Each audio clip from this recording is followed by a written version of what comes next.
The ancient Dreadnought indomitable spirit drifted through the darkness of space like a wounded giant. Its hull, once shining silver, now bore the scars of 100 battles. Rust streaks ran down its sides like tears, and several sections showed patches where emergency repairs had been made with whatever materials the crew could find. Captain Lee Minho stood on the bridge, watching the stars through the cracked main screen. His weathered face showed no emotion, but his hands gripped the command chair tightly. Behind him, the bridge crew worked at stations that sparked and hummed with age. The ship was old, very old, but it was still his ship. "Captain," called Lieutenant Commander Kim Dae-ho from the tactical station. His young face was pale with worry. "Long-range sensors are picking up something big heading our way. Really big." Lee turned to face him. "How big?" Kim's fingers danced across his control panel, trying to get a clearer reading. "At least 50 ships, sir. Maybe more. They're moving fast, faster than anything in our fleet." Chief Engineer Park Subin climbed up from the engine room, her uniform stained with oil and coolant. She was a small woman, but everyone on the ship knew she could work miracles with broken machinery. "Captain, I heard the alert. How much time do we have?" "Not much," Lee replied. He touched a control on his chair. "Admiral Cho, this is Lee. We have a problem." Admiral Cho Yarim's voice crackled through the old communication system. She was somewhere behind them with what remained of the Terran Defense Fleet, trying to organize the evacuation of Earth. "I know, Minho. We're seeing them too. Vorthak Empire battle fleet, moving straight for the evacuation routes." Lee felt his stomach drop. The Vorthak were the aliens who had been destroying human colonies for the past year. Their ships were fast, powerful, and equipped with weapons that made human technology look like stone tools. Every time they fought the humans, it was a massacre. "How many civilian ships are still trying to get out?" Lee asked. 200,000 people spread across 30 transport ships, Cho replied. "They're sitting ducks, Minho. The jump gates won't be ready for another 6 hours." Lee looked around his bridge. His crew was small, barely enough to run the ship properly. Most of the Indomitable Spirit's crew had been transferred to newer ships months ago. Everyone said the old Dreadnought was useless, too old to fight modern battles. Park walked over to him. "Captain, our main reactor is running at 60%. Half our weapons are offline and our shields are held together with spare parts and hope." Kim looked up from his station. "Sir, the Vorthak fleet will reach the civilian ships in 4 hours. We're the only ship in position to intercept them." Lee closed his eyes for a moment. He thought about the Indomitable Spirit, built over 150 years ago when humans first started exploring deep space. Back then, they built ships to last. The hull was thick armor, the weapons were simple but powerful, and every system had backup systems for the backup systems. "Admiral," he said into the communicator, "we're going to buy you some time." "Minho, no. That's suicide. Your ship can't fight 50 Vorthak vessels." "Maybe not," Lee replied. "But we're going to try." He turned to his crew. "All hands, this is the captain. We're about to face the Vorthak fleet. I won't lie to you, the odds are bad. But those civilian ships behind us are full of families, children, people who are counting on us to keep them safe." He paused, looking at each member of his small crew. They were all volunteers who had chosen to stay with the old ship when everyone else left. They were good people, brave people. "Our ship is old," Lee continued. "She's not pretty anymore and she's not as fast as the new ships. But she was built by people who knew how to build things that last. She's been protecting humans for over a century, and she's not done yet." Park smiled and cracked her knuckles. "I'll get every bit of power I can out of the old girl, Captain." Kim nodded firmly. Weapons may be old, but they still hit hard. On the main screen, they could see the Vorthak fleet approaching. The alien ships were beautiful in a deadly way, sleek and silver with energy shields that shimmered around them, like soap bubbles. Each ship was larger than the Indomitable Spirit, and their weapons could destroy human ships with single shots. The communication system crackled, and a voice spoke in perfect English. It was deep and cold, clearly not human. "Human vessel, this is Fleet Admiral Thurok of the Vorthak Empire. You are in our path. Move aside or be destroyed." Lee activated the ship's external communications. "This is Captain Lee Minho of the Terran vessel Indomitable Spirit. We will not move aside." There was a moment of silence, then what sounded like laughter. "Captain Lee, your ship is a relic from a primitive age. Your weapons cannot penetrate our shields. Your armor cannot withstand our plasma cannons. Surrender, now, and we will grant you a quick death." Lee looked at his crew one more time. Park was already heading back to the engine room to coax more power from the old reactor. Kim was running diagnostics on their weapon systems. Everyone was doing their job, preparing for battle. "Admiral Thurrock," Lee said calmly, "I have a counteroffer. Under the ancient rules of space combat, I challenge your fleet to formal battle, ship to ship, honor to honor." More alien laughter came through the speakers. "You would face our entire fleet alone? Very well, human. We accept your challenge. It will be amusing to watch your primitive vessel die." Lee cut the communication and turned to Kim. "How long until they're in weapons range?" 20 minutes, sir." "Park!" Lee called to the engine room through the ship's internal system. "I need everything you can give me." "You'll have it, Captain," came her voice from below. Lee sat in his command chair and watched the enemy ships grow larger on the screen. The Indomitable Spirit was indeed old and battered. Her weapons were simple kinetic railguns instead of fancy energy beams. Her armor was thick steel instead of energy shields. Her computers were mechanical instead of quantum processors. But she had something the alien ships didn't have. She had been built by humans who knew that someday they might have to fight for their lives against impossible odds. Every bolt, every circuit, every piece of armor had been designed with one goal in mind: to keep fighting no matter what. "All hands prepare for battle," Lee announced. The ancient Dreadnought powered up her weapons as the Vorthak fleet closed in, confident in their technological superiority. They had no idea what they were about to face. The Vorthak fleet moved through space like a pack of silver wolves. Their ships formed perfect patterns, each one exactly where it should be for maximum firepower and protection. Energy shields glowed around each vessel, creating a barrier that human weapons had never been able to break. Admiral Thurrock stood on the bridge of his flagship, watching the primitive human ship through his viewing screen.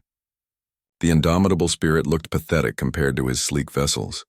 Its hull was scarred and patched, its weapons were crude metal tubes, and it moved slowly through space like an old, tired animal.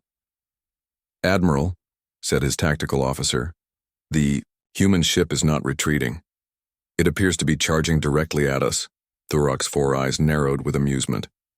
"Fascinating. The humans are even more primitive than we thought. They believe they can ram us like ancient sailing ships." On the Indomitable Spirit, Captain Lee was indeed heading straight for the Vorthak fleet, but he wasn't planning to ram anyone. He had studied every report about alien ships for months, learning everything he could about how they fought. "Kim," he called to his tactical officer, "what do you remember about those energy shields?" Kim looked up from his weapons console. "They're designed to deflect energy weapons, plasma beams, lasers, particle cannons. Every shot we've ever fired at them just bounced off." "That's right," Lee nodded. "But what are our weapons?" Kim's eyes widened as he understood. "Kinetic railguns, sir. They fire solid metal slugs, not energy beams." "Exactly. Those shields were never designed to stop old-fashioned bullets." Chief Engineer Park's voice came through the communication system from the engine room. "Captain, I've got the reactor running at 90%. It's not pretty, but she'll hold together." Lee smiled. Park could work miracles with the old machinery. While modern ships needed perfect conditions to operate, the Indomitable Spirit had been built to keep working even when everything was falling apart. The alien ships opened fire first. Brilliant plasma beams lanced through space, hitting the human Dreadnought's hull. The beams were incredibly powerful, designed to vaporize modern ships in seconds, but the Indomitable Spirit's armor was 3 meters thick in places, built to withstand nuclear explosions. The plasma beams left long scorch marks on the hull but didn't penetrate. "Impossible," Thurrock muttered as he watched his weapons fail to destroy the human ship. "How can such primitive armor withstand our plasma cannons?" His science officer checked the readings. "Admiral, Their armor appears to be simple steel and titanium alloy, but it's incredibly thick, much thicker than any modern ship would carry. Then, we'll simply use more power, Thurok ordered. But the indomitable spirit was already returning fire. Kim had calculated the perfect firing solution using mechanical computers that couldn't be hacked or jammed. The ship's main railguns thundered, launching solid metal projectiles at incredible speed. The first salvo caught the Vorthak completely by surprise. The kinetic rounds punched straight through their energy shields as if they weren't there. 2 alien ships exploded immediately as the metal slugs tore through their hulls. "What just happened?" Thurok demanded. "Their projectiles passed right through our shields," his tactical officer reported, confusion clear in his voice. "The shields didn't even slow them down." Thurok suddenly understood. His ship's shields were perfect for deflecting energy weapons, but they were useless against solid objects moving at high speed. It was like trying to stop bullets with a mirror. The human ship continued its charge, ignoring the plasma beams that scorched its hull. More railgun salvos crashed into the Vorthak formation. Each shot was carefully aimed at vital systems, engines, weapons, command centers. The aliens' precise formation began to break apart as ships were crippled or destroyed. "Admiral," called his communications officer, "the human captain is requesting a direct channel." "Put him through," Thurok ordered. Captain Lee's weathered face appeared on the screen. "Admiral Thurok, you said our ship was primitive. You're right. We don't have energy shields or quantum computers or plasma weapons, but sometimes old-fashioned works better."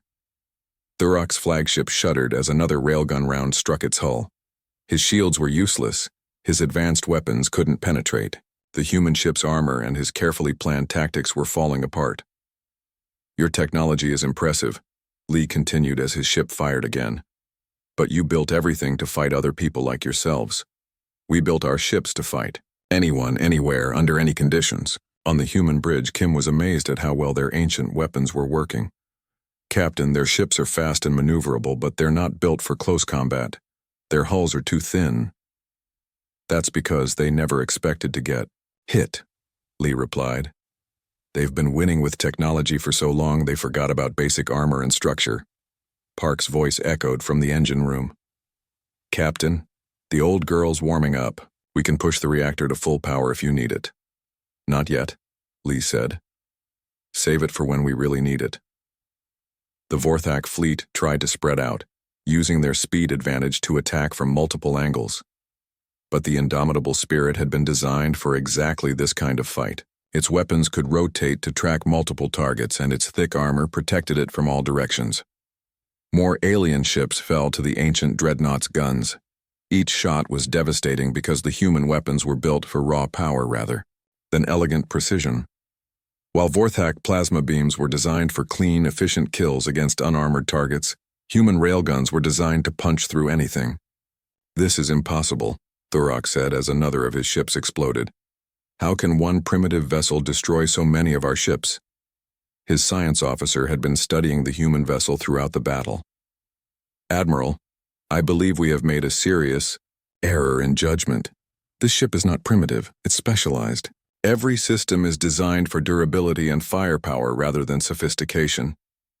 Thurok watched as the indomitable spirit destroyed 2 more of his ships with a single salvo. The human dreadnought was covered in plasma burns and had several holes in its armor, but it kept fighting as if the damage didn't matter. "It's like fighting a mobile fortress," his tactical officer observed. "Their weapons are simple but incredibly effective, and their armor is too thick for our weapons to penetrate quickly." The alien admiral was beginning to understand that he had seriously underestimated his opponent. The humans hadn't built a primitive ship. They had built a ship designed for a different kind of warfare entirely. While his vessels were elegant instruments of precision warfare, the human dreadnought was a blunt instrument built to win ugly, brutal fights. As more of his ships were destroyed, Thurok realized that his perfect formation tactics were useless against an opponent that could simply plow through his defenses and destroy his ships one by one. The humans weren't playing by the rules of modern space combat. They were playing by older, deadlier rules that the Vorthak had forgotten existed. The battle was far from over, But for the first time in his career, Admiral Thurrock felt something he had never experienced before when fighting humans. Fear. The space around the indomitable spirit was filled with the wreckage of Vorthak ships, but Admiral Thurrock still had 30 vessels left. The alien commander had learned from his mistakes and was now using his fleet's greatest advantage: their advanced coordination systems. Spread the fleet into attack formation 7, Thurrock ordered. Use the network to coordinate all strikes on the human ship's weak points. The remaining Vorthak ships moved like parts of a single organism. Their quantum communication systems allowed them to share targeting data instantly, coordinate their EDAR movements perfectly, and strike with precision that no human fleet could match. Each ship knew exactly where every other ship was, and what it was doing. On the human bridge, Lieutenant Commander Kim watched the alien ships spread out. "Captain, they're surrounding us. Every ship is moving to a different position, but somehow they're all perfectly coordinated." Captain Lee nodded grimly. He had expected this. The Vorthak fleet network was legendary. It allowed them to fight as one giant ship instead of many smaller ones. It was the kind of technology that human scientists could only dream about. "Kim, can we jam their communications?" "No, sir. Their quantum networks are impossible to disrupt with our equipment." Down in the engine room, Chief Engineer Park Subin was studying readings from their sensors. Something about the alien coordination was bothering her. She had been watching how the enemy ships moved, how they communicated, how they shared information. "Master, Chief Kang," she called to the senior enlisted woman working nearby. "Come look at this." Master Chief Kang Soo-young walked over to Park's workstation. She had been on the indomitable spirit for 20 years and knew every bolt and wire in the ship. "What do you see, Chief?" "Look at how their ships move." Park pointed to her screen. "Every single one is connected to their network. They can't operate independently. They need that connection to function properly." Kang studied the display. "So if we could break that connection?" "Exactly. But we can't jam quantum communications with our equipment." Park paused, thinking. "But what if we don't try to jam them? What if we just overload every electronic system in the area?" "An electromagnetic pulse," Kang said, understanding immediately. "But Chief, we'd need enormous power to affect ships at this range." Park looked at the readouts from their ancient reactor. The old fusion plant had been built when humans were just learning to harness nuclear power for space travel. It was crude compared to modern reactors, but it was also incredibly robust. "What if we overloaded our reactor deliberately?" Park asked. "Created an EMP blast big enough to disrupt their entire fleet?" Kang's eyes widened. "That could destroy our ship too, maybe. But this old reactor was built to handle massive power surges. Modern reactors are more efficient, but they can't take the kind of abuse this old one can." Park activated the ship's internal communication system. "Captain Lee, I need to speak with you urgently." A few minutes later, Lee and Kim were in the engine room, looking at Park's calculations. The plan was dangerous. They would push their reactor far beyond safe limits, creating an electromagnetic pulse that would knock out electronic systems throughout the battle area.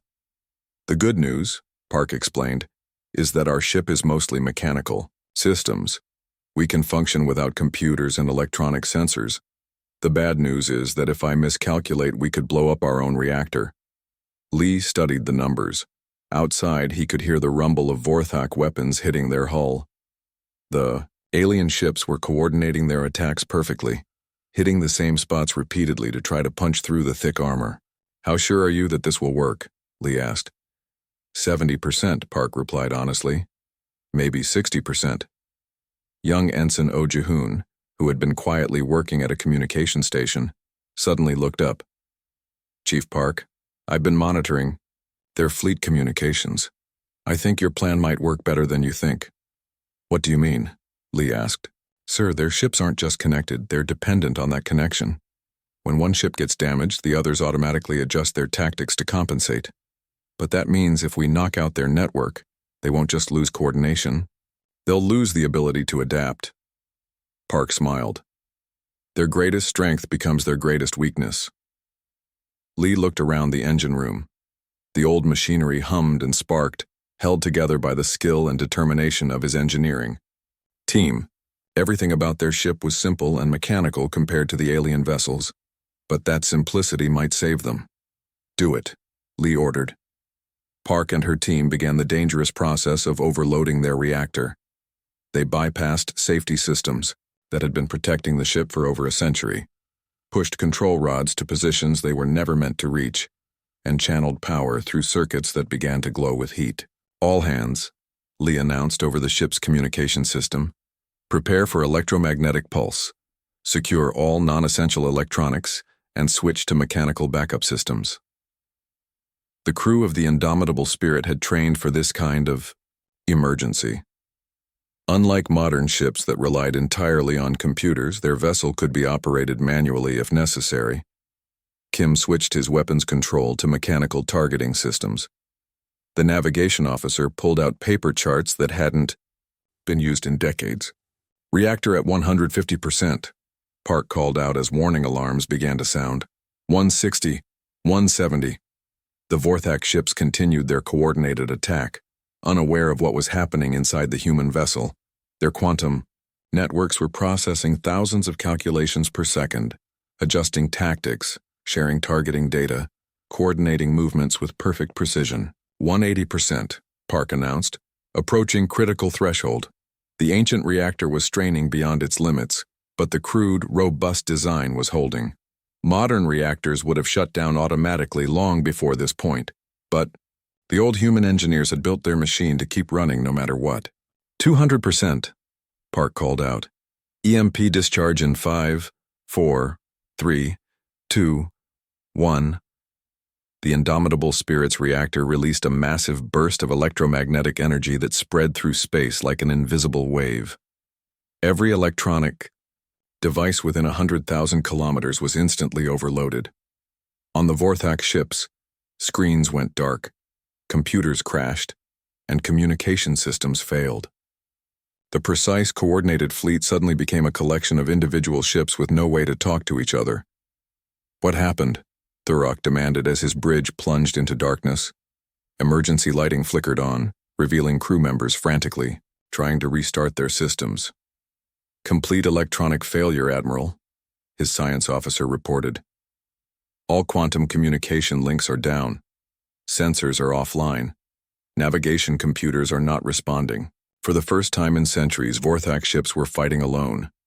Their advanced tactics required constant communication and coordination. Without their network, they were just individual vessels with no plan and no way to adapt to changing situations. The Indomitable Spirit, meanwhile, continued to function normally. Her mechanical systems were unaffected by the electromagnetic pulse, and her crew was trained to operate without computers when necessary. "Kim," Lee ordered. "Target the closest enemy ships. They're blind and confused. Let's show them what happens when you fight humans on our terms." The ancient Dreadnought's railguns thundered again, and this time the Vorthak ships couldn't coordinate their defenses or share damage assessments. Each ship fought alone, using only the information its own damaged sensors could provide. The tide of battle had turned completely. The aliens' technological advantage was gone, and now they faced a human ship designed to win exactly this kind of brutal, simple fight. The electromagnetic pulse had changed everything. What had been a coordinated alien fleet was now a collection of confused, isolated ships stumbling through space with damaged sensors and no communication with each other. Captain Lee watched the chaos through his mechanical periscope, a backup viewing system that didn't rely on electronics. The Vorthak vessels were trying to regroup, but without their quantum network, they couldn't coordinate their movements. Several ships had already collided with each other in the confusion. "Kim, can you get a firing solution on their flagship?" Lee asked. Lieutenant Commander Kim was working with manual targeting computers that used mechanical gears and optical sights instead of electronic sensors. It was slower than modern systems, but it worked perfectly fine without electricity. "Got him, Captain. Range 4,000 kilometers and closing. Fire when ready." The Indomitable Spirit's main railgun thundered, launching a 2-ton metal slug at incredible speed. Admiral Thurok's flagship, still struggling to restore its electronic systems, couldn't detect the incoming projectile, The kinetic round punched through the alien ship's hull like paper, tearing through 3 decks before exploding out the other side. On the Vorthak flagship, emergency lights flickered as the crew tried to assess the damage. Thurok himself was thrown to the floor by the impact, his elegant uniform torn and stained with the strange blue fluid that served as Vorthak blood. "Damage report," he demanded. "Hull breach on decks 7 through 9. His engineering officer replied. "We've lost main propulsion and half our weapons systems." Thurok pulled himself back to his feet, looking around his damaged bridge. His beautiful, sophisticated ship was dying, destroyed by weapons that his people considered primitive. The irony was not lost on him. "Admiral," his tactical officer called out, "I'm getting reports from the rest of the fleet. We've lost 12 more ships to the human vessel. Our ships can't coordinate defenses without the network." The human dreadnought was moving through the Vorthak formation like a shark among fish. Every shot from its ancient weapons found its target because the alien ships couldn't share targeting data to coordinate evasive maneuvers. Their perfect tactics had become useless when they couldn't communicate. Chief Engineer Park was monitoring the battle from her engine room. The electromagnetic pulse had damaged some of their own systems, but the old ship was built to handle such problems. She had backup systems for her backup systems, and most of the critical machinery was mechanical, rather than electronic. "Captain," Park called over the internal communication system, "the reactor is stable, but I don't recommend another EMP blast. We might not survive a second overload." "Understood," Lee replied. "We won't need another one. Keep the power flowing." To our weapons. The indomitable spirit continued its deadly work. Each time a Vorthak ship tried to escape, the human dreadnought's guns found it. The alien vessels were fast and maneuverable, but speed didn't matter when you couldn't see where your enemies were or coordinate with your allies. Dr. Yoon Jiwon, the ship's doctor, had been studying the tactical display in the medical bay. As someone who studied history in her spare time, she understood what was happening better than anyone. "This is just like the old naval battles on Earth," she told her medical staff. When sailing ships lost their ability to signal each other, the most heavily armed ship usually won because it could take more damage and keep fighting. That was exactly what was happening in space. The indomitable spirit had been built like those old battleships: thick armor, heavy guns, and the ability to absorb enormous damage while still fighting back. On his damaged flagship, Admiral Thurok was beginning to understand the same thing. He had studied human military history as part of his intelligence training, and he recognized the pattern. The humans hadn't built a spaceship. They had built a fortress that could move through space. "Sir," his science officer reported, "I've been analyzing the human vessel during the battle. Their ship is designed around completely different principles from ours." "Explain," Thurok ordered, as another explosion shook his ship. "We build our ships for efficiency and precision.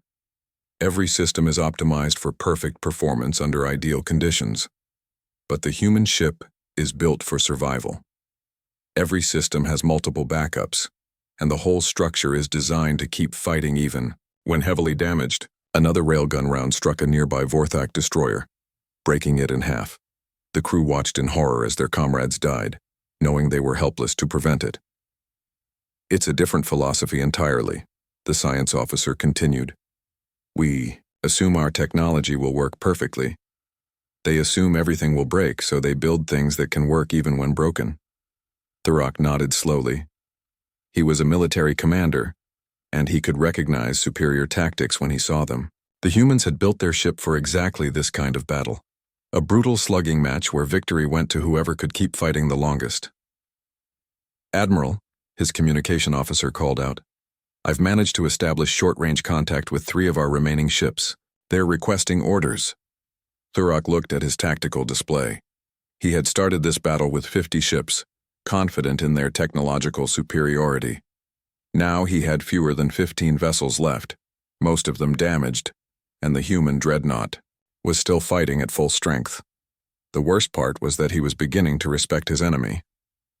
Captain Lee had used his ship's strengths perfectly while exploiting the Vorthak weaknesses. It was masterful tactical thinking, the kind that Could only come from extensive combat experience, sir. His communication officer was waiting for orders. Thurok watched as the indomitable spirit destroyed another of his ships with a perfectly placed shot. The human vessel was covered in scorch marks and had several holes in its armor, but it moved, with the same steady confidence it had shown at the beginning of the battle. Tell all ships to fall back to minimum weapons range, Thurok ordered, but maintain formation. Do not flee. Admiral? His tactical officer looked confused. I want to speak with the human captain, Thurok explained. This battle is over. We have lost, and continuing to fight will only result in the needless death of more of our people. The alien admiral had come to a painful realization. His advanced, sophisticated fleet had been defeated by a single human ship that was older than some of his officers, not because the humans had better technology, but because they had built their ship for a different kind of war entirely. They had built it to win, no matter what the cost. As his communication officer worked to establish contact with the human vessel, Thurok found himself wondering what other surprises the human race might have in store for the galaxy. If this ancient dreadnought was what they considered obsolete, what were their modern ships capable of? For the first time in his long military career, Admiral Thurok was no longer certain that the Vorthak Empire's conquest of human space would be as easy as his superiors believed. The space around the indomitable spirit was a graveyard. Twisted metal and debris from 35 Vorthak ships drifted silently through the darkness. Only 14 alien vessels remained, and most of those were heavily damaged. Captain Lee stood on his bridge, watching the surviving enemy ships pull back to a safe distance. His own vessel bore the scars of battle. Plasma burns covered the hull, several armor plates had been blown away entirely, and smoke drifted from damaged sections. But the old dreadnought was still operational, still ready to fight. Captain, Lieutenant Commander Kim reported, the remaining Vorthak ships have stopped attacking. They're maintaining position but not advancing. Are they preparing for another assault? Lee asked. No, sir. It looks like they're trying to establish communication. Chief Engineer Park's voice crackled through the internal communication system. Captain, we've got damage reports coming in from all sections. Hull breaches on decks 4, 7, and 12. Main reactor is holding steady at 60% power. We can keep fighting, but we need repairs soon. Lee nodded. The indomitable spirit had taken a beating, but she was still in much better shape than any modern ship would be after such a battle. The thick armor and redundant systems had saved them. Put the alien communication through, Lee ordered. Admiral Thurok's face appeared on the main screen. The Vorthak commander looked different than he had at the beginning of the battle. His elegant uniform was torn and stained. His 4 eyes showed exhaustion, and there was something else in his expression that Lee had never seen from an alien before. Respect. Captain Lee, Thurok began formally, I request permission to speak with you under the ancient protocols of military honor. Lee was surprised. The Vorthak had never shown respect for human military traditions before. Permission granted, Admiral. First, I must acknowledge that you have achieved a remarkable victory. My fleet has been defeated, and the responsibility for this failure is mine alone. You fought well, Admiral. Your ships and crews showed courage. Thurok's expression became thoughtful. Captain, I must ask you a question. How did you know that our coordination network was our weakness? How did you know to target it with an electromagnetic pulse? Lee considered his answer carefully. We didn't know for certain that it would work, but we studied your tactics and saw that your ships always fought as one unit. In human military history, we learned that armies which depend too much on perfect coordination often collapse when that coordination is broken. You gambled everything on that theory? Sometimes, Admiral, you have to take risks to protect the people you're sworn to defend. Lee gestured toward the wreckage around them. Your ships were more advanced than ours. Your weapons were more powerful, your technology more sophisticated, but you built them to win easy battles against enemies, like yourselves. Thurok listened intently as the human captain continued. We built our ship to win hard battles against enemies we didn't understand. Every system has backups.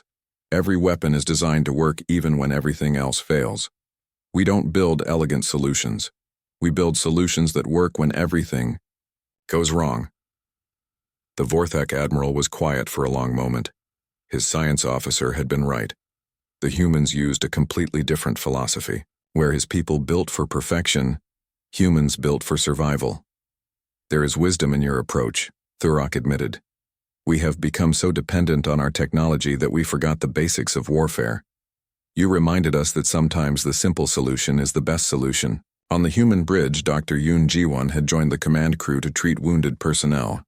As someone who studied history, she understood the significance of this moment. This wasn't just the end of a battle.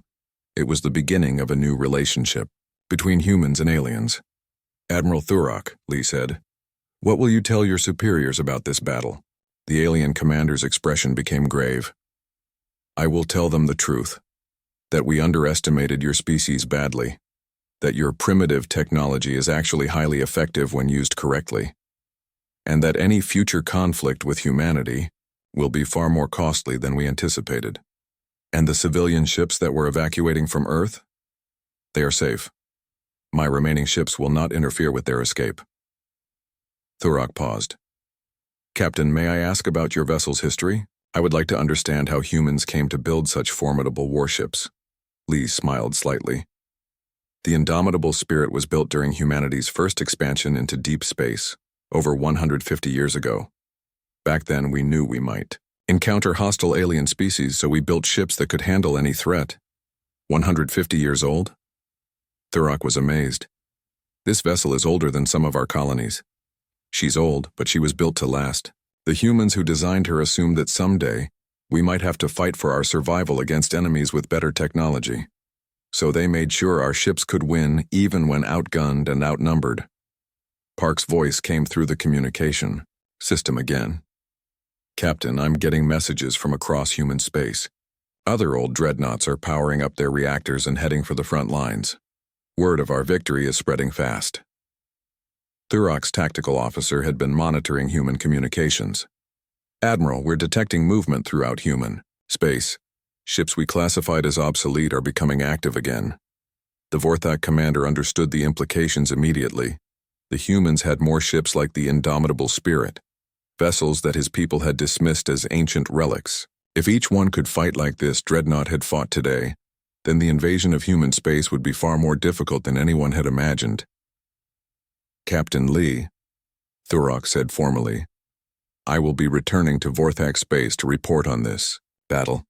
But before I leave, I want you to know that you and your crew have earned the respect of the Vorthak Empire. You fought with honor and skill. Thank you, Admiral. Your people showed courage as well. As the alien ships prepared to leave, Thurok sent one final message to his superiors. It would change everything about how the Vorthak Empire viewed humanity. Immediate. Priority dispatch to High Command. Human military capabilities have been severely underestimated. Recommend reclassification of human species to apex predator status. Their obsolete vessels are actually specialized weapons platforms designed for extended combat operations. They do not build tools for convenience. They build weapons for survival. They do not seek easy victories. They prepare for impossible wars and build their equipment accordingly. Advise extreme caution in future encounters. End transmission. On the Indomitable Spirit, Lee watched the surviving Vorthak ships disappear into hyperspace. Around him, his crew was already working to repair the damage and restore their ship to full operational status. Captain, Kim said, looking at the communication board, we're receiving priority messages from Admiral Cho and Terran Command. They want full reports on the battle. Tell them the evacuation routes are secure, Lee replied. And tell them that sometimes old ways are the best ways. He looked out at the stars, no longer seeming quite so threatening. The Indomitable Spirit had sent a message that would echo throughout the galaxy. Humanity was not an easy target. They built their ships to last, their weapons to work, and their crews to never give up. Chief Engineer Park climbed onto the bridge, her uniform still stained with coolant and oil. Captain, the old girl's reactor is purring like a kitten. She's ready for whatever comes next. Lee smiled and patted the arm of his command chair. The Indomitable Spirit was old, scarred, and patched, together with spare parts and determination. But she had proven something important today. Sometimes the best technology isn't the newest or the most sophisticated. Sometimes the best technology is the kind that just refuses to quit. In the distance, more human ships were approaching. Other, ancient dreadnoughts responding to the call. The galaxy was about to learn that humanity had been preparing for this fight for a very long time, and they had built their ships accordingly. The age of easy conquest was over. The age of human defiance had begun.